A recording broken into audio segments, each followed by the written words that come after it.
देवताओं के युग में जब समुद्र अपने राज किसी को नहीं सौंपता था, तब एक इंसान उठा जिसने अपनी जिद के दम पर समंदर को चुनौती दी। कहा जाता है समुद्र में एक ऐसा महल था जहां पहुंचने वाला हर इंसान या तो राजा बनता है या फिर हमेशा के लिए कहानी बन जाता है। और इसकी शुरुआत हुई अंग देश के एक राजकुमार से। एक रात राजकुमार ने सपने में एक अत्यंत सुंदर जलपरी को देखा। उसकी सुंदरता पर वह पूरी तरह मोहित हो गया। सुबह जब उसकी आंख खुली तो जलपरी का सौंदर्य उसके दिलो दिमाग पर छाया हुआ था। वह अपनी तलवार लेकर घोड़े पर सवार हुआ और जलपरी से मिलने चल दिया। कई दिनों की कठिन यात्रा के बाद राजकुमार समुद्र के किनारे जा पहुंचा। वहां पहुंचकर उसने समुद्र देव से हाथ जोड़कर कहा, हे समुद्र देव, मैं आपकी शरण में आया हूँ, आप मेरी सहायता कीजिए। मैं इस समुद्र के बीच रहने वाली राजकुमारी से विवाह करना चाहता हूँ। राजकुमार की बात सुनकर समुद्र देव जल से प्रकट हुए और बोले, मैं तुम्हारी हिम्मत देखकर बहुत प्रसन्न हूँ। मैं तुम्हें एक नाव देता हूँ, तुम इसमें बैठकर जलपरी तक आसानी से पहुँच जाओगे। यह नाव तुम्हें सीधे जलपरी के महल तक पहुँचा देगी। रास्ते में तुम्हें बड़े बड़े सर्प, मगरमच्छ, जहरीले जीव जंतु, राक्षस तथा खतरनाक दरियाई घोड़े मिलेंगे। तुम सबको मारते काटते हुए आगे बढ़ते जाना। समुद्र के बीच पहुंचते ही तुम्हें पानी पर तैरता हुआ एक सुंदर महल दिखाई देगा। महल के बाहर दो विशाल राक्षस पहरा देते मिलेंगे। तुम उनसे छिपकर महल के पिछले रास्ते से अंदर प्रवेश करना। महल के भीतर जलपरी एक पलंग पर सोती हुई मिलेगी। उसके पास पहुंचकर जैसे ही तुम जलपरी को छुओगे, वह उठकर बैठ जाएगी और तुमसे एक सवाल पूछेगी। अगर तुम जलपरी के सवाल का सही जवाब दे दोगे तो वह तुमसे विवाह करने को तैयार हो जाएगी। लेकिन यदि तुम उसका सवाल हल नहीं कर सके तो जलपरी तुम्हें तोता बनाकर अपने महल में हमेशा के लिए कैद कर लेगी। राजकुमार भयानक समुद्री दानवों से लड़ता हुआ आगे बढ़ा और अंततः महल में प्रवेश किया।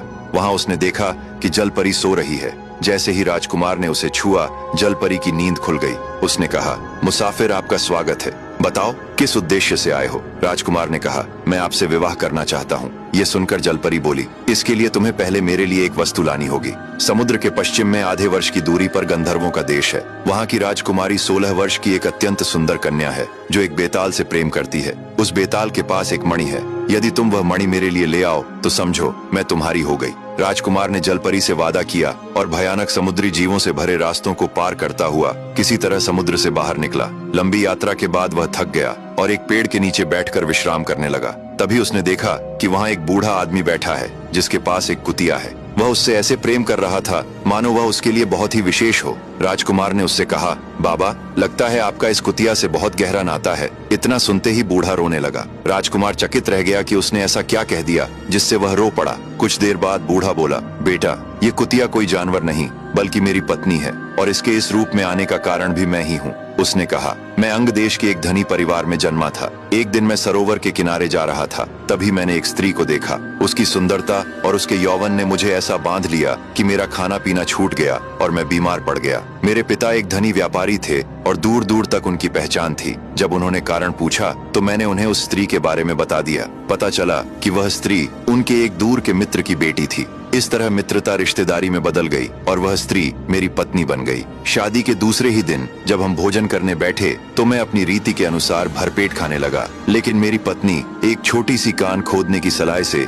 चावल के एक एक दाने उठाकर खाने लगी। ये देखकर मैं हैरान रह गया। उसने केवल 4-5 दाने खाए और उसका पेट भर गया, लेकिन मैंने कुछ नहीं पूछा, ये सोचकर कि शायद उसके यहाँ की यही रीति होगी। लेकिन दिन बीतते गए, वह बहुत कम खाती, फिर भी उसका शरीर पुष्ट रहता और चेहरा खिला हुआ रहता। एक दिन मैंने सुना कि मेरी 2 नौकरानियां आपस में बात कर रही थीं। मेरा मालिक कितना भोला है, जब वह सो जाता है तो उसकी पत्नी न जाने कहां चली जाती है और सुबह होते ही वापस आ जाती है। मैंने यह सुना और उसी रात सोने का नाटक किया। जब आधी रात हुई तो मेरी पत्नी उठी। मैं चुपचाप उसके पीछे चल दिया। मैंने देखा कि वह एक श्मशान में जा रही है। वहाँ पहुंचकर उसने कहा, मेरे प्रिय, आप कहाँ हो? देखो मैं आ गई। तभी एक विशालकाय नरभक्षी वहाँ आया। फिर दोनों बैठकर प्रेम पूर्वक बातें करने लगे। इसके बाद उन्होंने पास ही बनी एक ताजा कब्र से एक लाश निकाली और उसे नोच नोच कर खाने लगे। मैं अपनी पत्नी का यह रूप देखकर भयभीत हो गया और चुपचाप वहाँ से वापस आकर सो गया। कुछ ही देर बाद वह भी आई और मेरे पास सो गई। मुझे ऐसी मुर्दाखोर स्त्री के साथ सोना अच्छा नहीं लग रहा था और पूरी रात मैं इसी सोच में जागता रहा।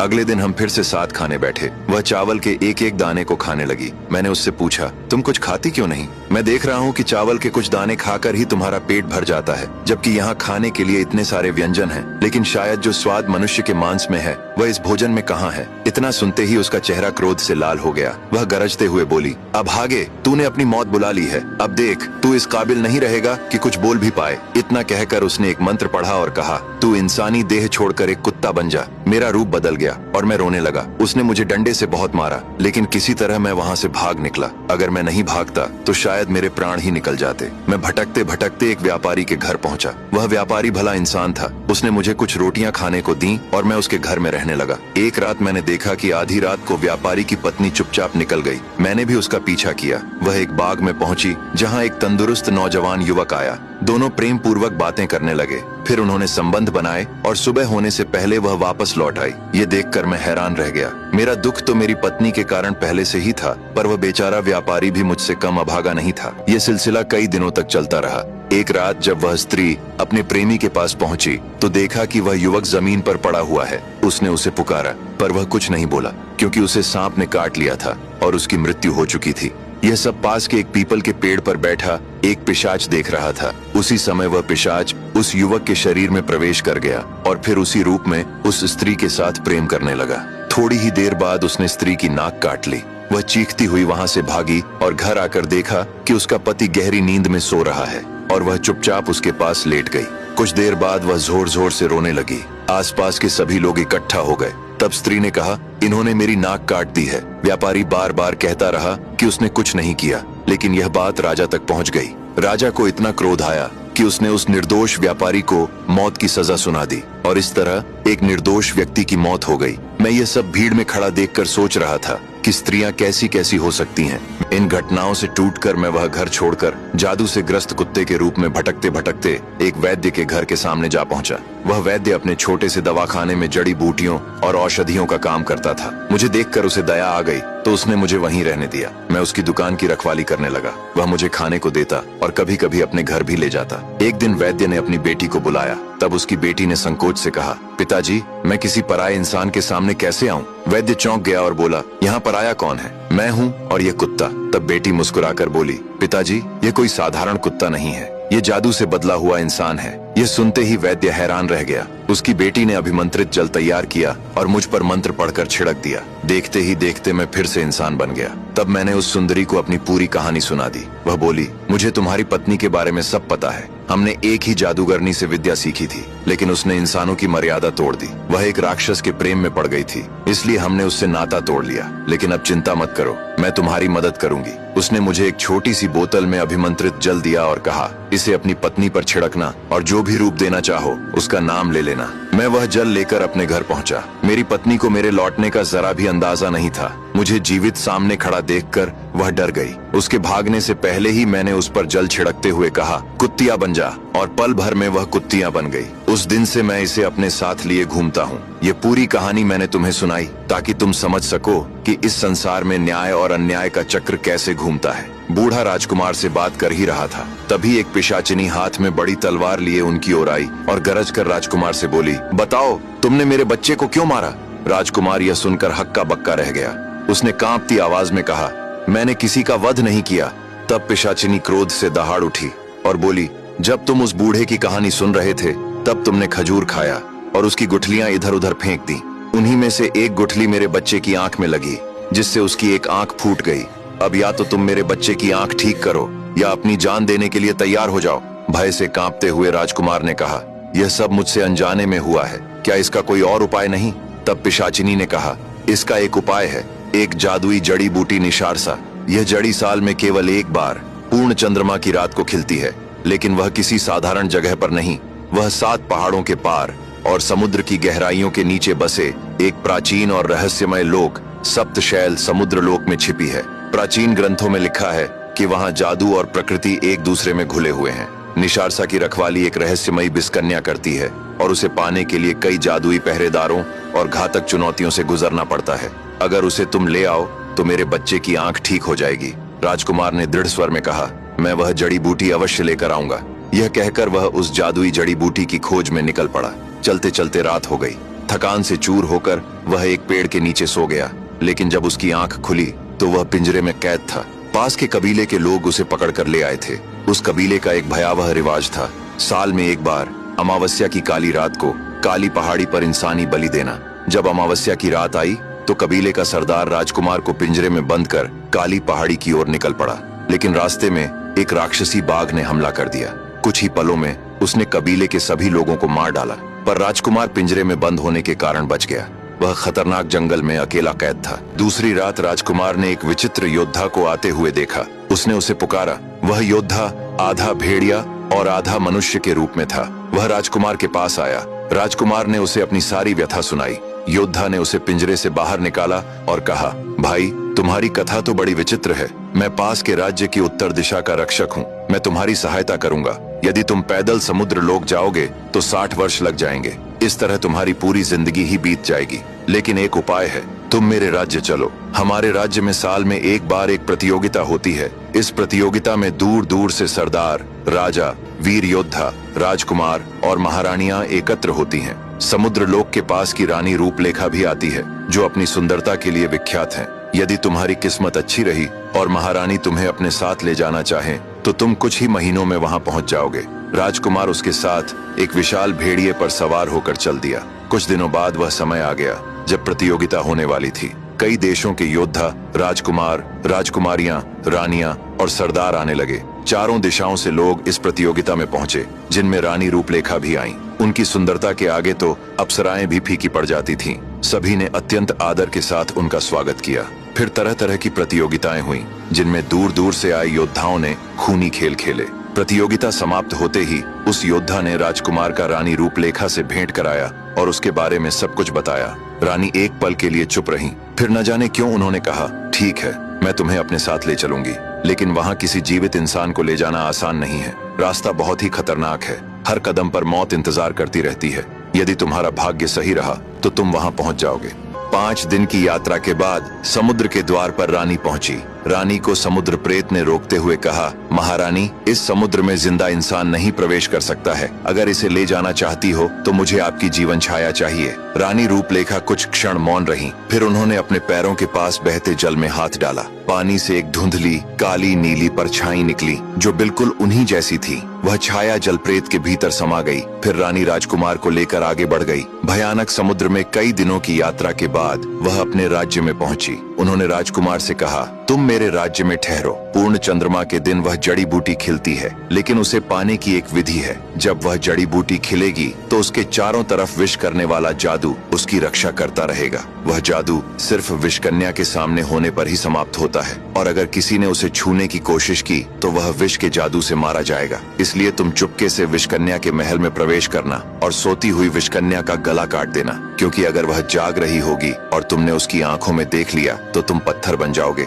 उसने कई मुसाफिरों को पत्थर बनाकर अपने महल में कैद कर लिया है। फिर उसके कटे हुए सिर को लेकर जड़ी बूटी के पास जाना, उसके सिर को जड़ी के सामने रखना। इससे जादू का असर खत्म हो जाएगा और तुम उसे आसानी से लेकर आ सकोगे। राजकुमार ने सारी बातें जान ली और निकल पड़ा। विषकन्या पलंग पर सो रही थी। राजकुमार ने ऐसा वार किया कि उसका सिर एक ही बार में धड़ से अलग हो गया। फिर उसने उस सिर को जड़ी बूटी के सामने ले जाकर रखा। जैसे ही ऐसा किया, जड़ी बूटी की जादुई घेरा टूट गई और राजकुमार उसे लेकर रानी के पास पहुंचा। यह जानकर रानी बहुत खुश हुई कि राजकुमार वापस आ गया है। फिर उन्होंने अपनी एक रक्षिका को आदेश दिया कि राजकुमार को सुरक्षित उसके देश छोड़कर आओ। रक्षिका के साथ यात्रा करके राजकुमार 7 दिनों बाद अपने राज्य में पहुंचा। फिर वह जड़ी बूटी लेकर पिशाचिनी के पास गया। उसे पाकर पिशाचिनी बहुत खुश हुई। उसे लगाते ही उसके बच्चे की आंख ठीक हो गई। फिर राजकुमार बेताल की मणि की तलाश में आगे बढ़ गया। चलते चलते वह थक गया और एक पेड़ की छांव में आराम करने लगा। तभी उसे किसी स्त्री के रोने की आवाज सुनाई दी। राजकुमार ने ध्यान दिया कि यह आवाज पास में बने एक कब्रिस्तान से आ रही है। वह तुरंत वहां पहुंचा और जमीन की मिट्टी हटाने लगा।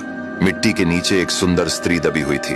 राजकुमार ने उसे बाहर निकाला और पूछा, हे देवी, आप कौन हैं और आपकी यह दशा कैसे हुई? स्त्री ने कहा, मुसाफिर, मेरी कथा बहुत दुखद है। मैं एक साहूकार की बेटी हूँ। मेरा विवाह एक व्यापारी के पुत्र से हुआ था। हम दोनों प्रेम पूर्वक जीवन व्यतीत कर रहे थे। एक दिन हमारे घर एक नौजवान योगी आया। वह गंधर्व देश का निवासी था। उसकी पत्नी का नाम रूपसेना था, जो अत्यंत सुंदर थी। एक रात योगी अपनी पत्नी के साथ घर की छत पर खुले आकाश के नीचे सो रहा था। तभी आकाश में विचरण करता हुआ एक गंधर्व वहां आया। वह रूपसेना की सुंदरता पर इतना मोहित हो गया कि उसे अपने साथ उड़ाकर ले गया। जब योगी की नींद खुली और उसने अपनी पत्नी को न पाया तो वह गहरे शोक में डूब गया और मरने को भी तैयार हो गया। लेकिन लोगों के समझाने पर उसने धैर्य रखा और अपनी पत्नी की खोज में भटकने लगा। इसी भटकन में वह मेरे द्वार पर पहुंचा। उसे भूखा देखकर मैंने उसे एक कटोरा भरकर खीर दी। फिर वह उसे पास के सरोवर के किनारे ले गया। कटोरा एक पेड़ के नीचे रख दिया और सरोवर में हाथ मुंह धोने चला गया। उसी समय एक चील एक सांप लेकर वहां आई और उस पेड़ की डाल पर बैठकर सांप को खाने लगी। सांप के मुंह से जहर टपक कर खीर के कटोरे में गिर गया। योगी को इसका कुछ भी पता नहीं था। उसने वही खीर खा ली।